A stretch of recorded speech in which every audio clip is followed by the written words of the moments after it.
ओम नमः शिवाय। प्यारे भक्तों, आपको मेरा प्यार भरा राधे राधे। हरे कृष्ण। आज हम श्रवणपान करेंगे फाल्गुन मास कथा का 25वां अध्याय यानी शिव पुराण कथा का 25वां अध्याय। उम्मीद करती हूँ कि आपने चैनल को सब्सक्राइब कर लिया होगा। यदि नहीं किया है तो चैनल को सब्सक्राइब कर बेल आइकन को जरूर दबा लीजिएगा ताकि आगे आने वाली वीडियो के नोटिफिकेशन आप तक टाइम पर पहुँचते रहें। आइए प्रेम पूर्वक श्रद्धा पूर्वक कथा श्रवणपान करते हैं। ब्रह्मा जी कहते हैं, देवताओं के अपने आश्रम में चले जाने पर पार्वती के तप की परीक्षा के लिए भगवान शंकर समाधिस्थ हो गए। वे स्वयं अपने आप में अपने हित प्रात पर स्वस्थ माया रहित तथा उपद्रव शून्य स्वरूप का चिंतन करने लगे। उस ध्येय वस्तु के रूप में साक्षात भगवान महेश्वर ही विराजमान हैं। उनकी गति का किसी को ज्ञान नहीं होता। वे भगवान वृषभध्वज सबके सतृष्टा परमेश्वर हैं। तात उन दिनों पार्वती देवी बड़ी भारी तपस्या कर रही थी। उस तपस्या से रुद्रदेव भी बड़े विस्मय में पड़ गए। भक्ताधीन होने के कारण ही वे समाधि से विचलित हो गए और किसी कारण से नहीं। तदंतर सृष्टिकर्ता हर ने वशिष्ठ आदि सप्त ऋषियों का स्मरण किया। उनके स्मरण करते ही वे सातों ऋषि शीघ्र ही वहां पहुँचे। उनके मुख पर प्रसन्नता छा रही थी तथा वे सब के सब अपने सौभाग्य की अधिक सराहना करते थे। उन्हें आया देख भगवान शिव के नेत्र प्रसन्नता से प्रफुल्ल कमल के समान खिल उठे और वे हंसते हुए बोले, तात सप्तऋषियों, तुम सब लोग मेरे हितकारी तथा संपूर्ण वस्तुओं के ज्ञान में निपुण हो, अतः शीघ्र मेरी बात सुनो। गिरिराज कुमारी देवेश्वरी पार्वती इस समय सुस्थिर चित्त हो गौरी शिखर नामक पर्वत पर तपस्या कर रही हैं। मुझे पति रूप में प्राप्त करना ही उनकी तपस्या का उद्देश्य है। द्विजो, इस समय केवल सखियां उनकी सेवा में हैं। मेरे सिवा दूसरी समस्त कामनाओं का परित्याग करके वे एक उत्तम निश्चय पर पहुंच चुकी हैं। मुनिवरों, तुम सब लोग मेरी आज्ञा से वहां जाओ और प्रेम पूर्ण हृदय से उनकी दृढ़ता की परीक्षा करो। वहां तुम्हें सर्वथा छल युक्त बातें कहनी चाहिए। उत्तम व्रतधारी महर्षियों, मेरी आज्ञा से ऐसा करना है, इसलिए तुम्हें संशय नहीं करना चाहिए।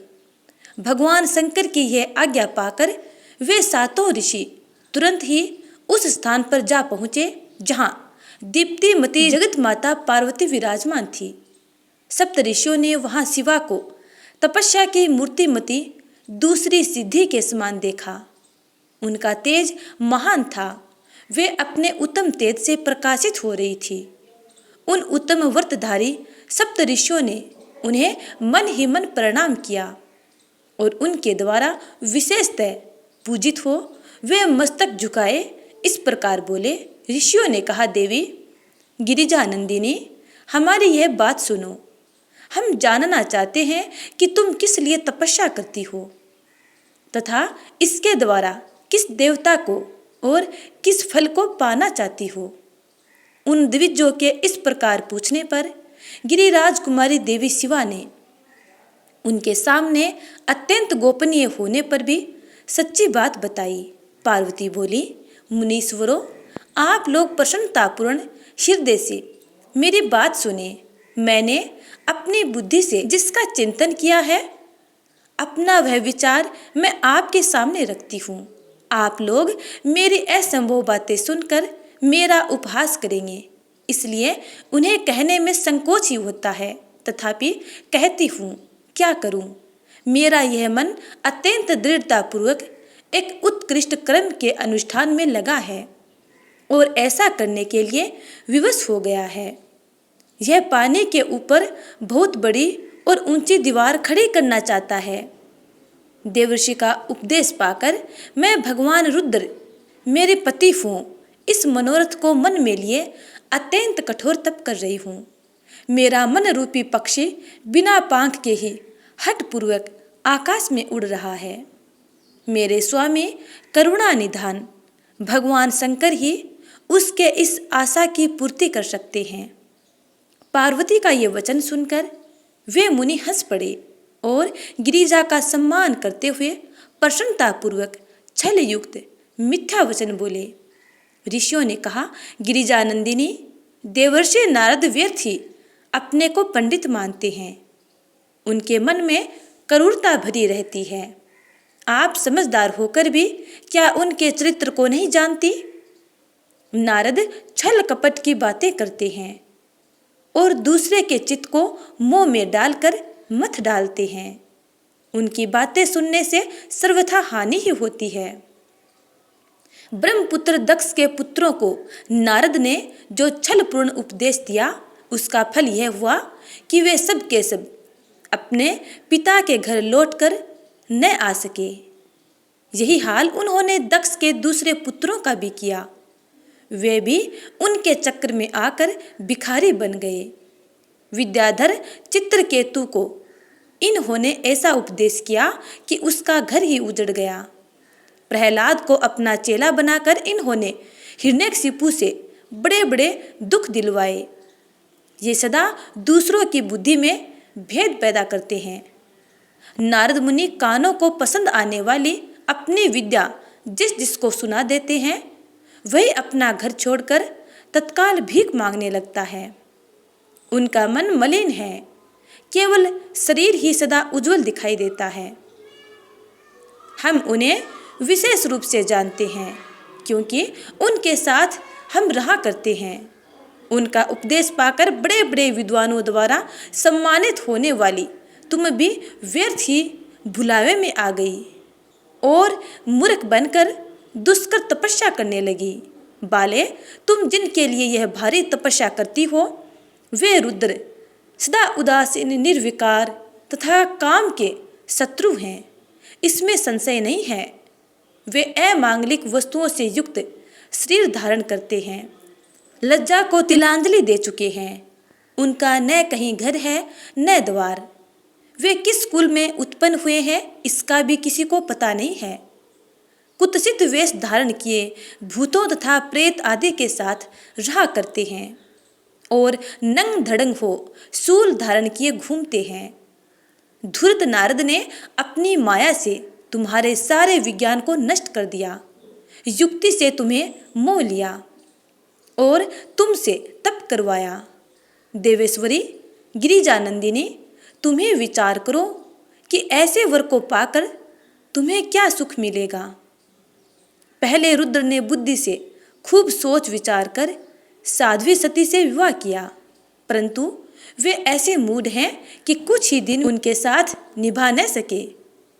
उस बेचारी को वैसे ही दोष देकर उन्होंने त्याग दिया और स्वयं स्वतंत्र हो अपने निष्कल और शोक रहित स्वरूप का ध्यान करते हुए उसी में सुखपूर्वक रम गए। देवी, जो सदा अकेले रहने वाले, शांत, संग रहित और अद्वितीय हैं, उनके साथ किसी स्त्री का निर्वाह कैसे होगा। आज कुछ नहीं बिगड़ा है। तुम हमारी आज्ञा मानकर घर लौट चलो और इस दुर्बुद्धि को त्याग दो। महाभागे, इससे तुम्हारा भला होगा। तुम्हारे योग्य वर हैं भगवान विष्णु, जो समस्त सद्गुणों से युक्त हैं। वे वैकुंठ में रहा करते हैं, लक्ष्मी के स्वामी हैं और नाना प्रकार की क्रीड़ाएं करने में कुशल हैं। उनके साथ हम तुम्हारा विवाह करा देंगे और वह विवाह तुम्हारे लिए समस्त सुखों को देने वाला होगा। पार्वती, तुम्हारा जो रुद्र के साथ विवाह करने का हठ है, ऐसे हठ को छोड़ दो और सुखी हो जाओ। ब्रह्मा जी कहते हैं, नारद, उनकी ऐसी बातें सुनकर जगदम्बिका पार्वती हंस पड़ी और पुनः उन ज्ञान विशारद मुनियों से बोली। पार्वती ने कहा, मुनीश्वरों, आपने अपनी समझ से ठीक ही कहा है, परंतु द्विजों, मेरा हठ भी छूटने वाला नहीं है। मेरा शरीर पर्वत से उत्पन्न होने के कारण मुझ में स्वाभाविक कठोरता विद्यमान है।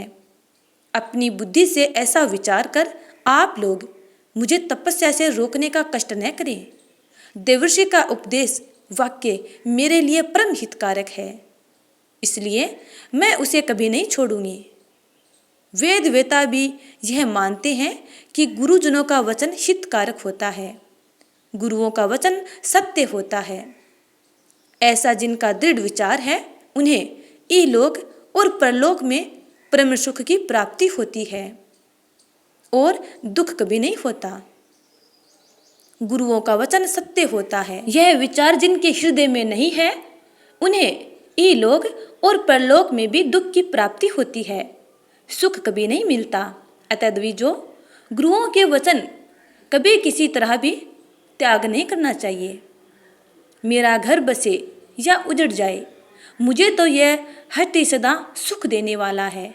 मुनिवरों, आपने जो बात कही है मैं उनका आपके कहे हुए तात्पर्य से भिन्न अर्थ समझती हूँ और उनका यहाँ संक्षेप से विवेचन प्रस्तुत करती हूँ। आपने यह ठीक कहा है कि भगवान विष्णु सद्गुणों के धाम तथा लीला विहारी हैं। साथ ही आपने सदाशिव को निर्गुण कहा है। इसमें जो कारण है वह बताया जाता है। भगवान शिव साक्षात परब्रह्म हैं, अतएव निर्विकार हैं। वे केवल भक्तों के लिए शरीर धारण करते हैं, फिर भी लौकिक प्रभुता को दिखाना नहीं चाहते। अतः परमहंसों की जो प्रिय गति है उसी को वे धारण करते हैं, क्योंकि वे भगवान शंभु परम आनंदमय हैं, इसलिए अवधूत रूप से रहते हैं। माया लिप्त जीवों को ही भूषण आदि की रुचि होती है, ब्रह्म को नहीं। वे प्रभु गुणातीत, अजन्मा, माया रहित, अलक्ष्य गति और विराट हैं। द्विजो, भगवान शंभु किसी विशेष धर्म या जाति आदि के कारण किसी पर अनुग्रह नहीं करते।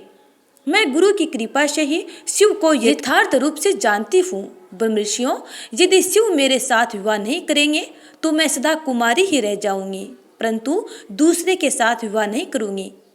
यह मैं सत्य सत्य कहती हूँ। यदि सूर्य पश्चिम दिशा में उगने लगे, मेरु पर्वत अपने स्थान से विचलित हो जाए, अग्नि शीतलता को अपना ले तथा कमल पर्वत शिखर की शिला के ऊपर खिलने लगे, तो भी मेरा हठ छूट नहीं सकता। यह मैं सच्ची बात कहती हूँ।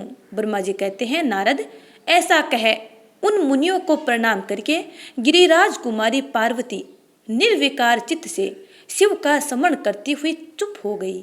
इस प्रकार गिरिजा के उस उत्तम निश्चय को जानकर वे सप्तऋषि भी उनकी जय जयकार करने लगे और उन्होंने पार्वती को उत्तम आशीर्वाद दिया। मुने, गिरिजा देवी की परीक्षा करने वाले वे सातों ऋषि उनको प्रणाम करके प्रसन्नचित्त हो शीघ्र ही भगवान शिव के स्थान को चले गए। वहां पहुंचकर शिव को मस्तक नवा उनसे सारा वृत्तांत निवेदन करके उनकी आज्ञा ले वे पुनः सादर स्वर्ग लोक को चले गए। तो प्यारे भक्तों, आज की ये कथा यहीं पे समाप्त होती है। अब आगे क्या होता है यह जानने के लिए अगले अध्याय का इंतजार करना। तब तक के लिए हर हर महादेव। जय जय श्री राधे।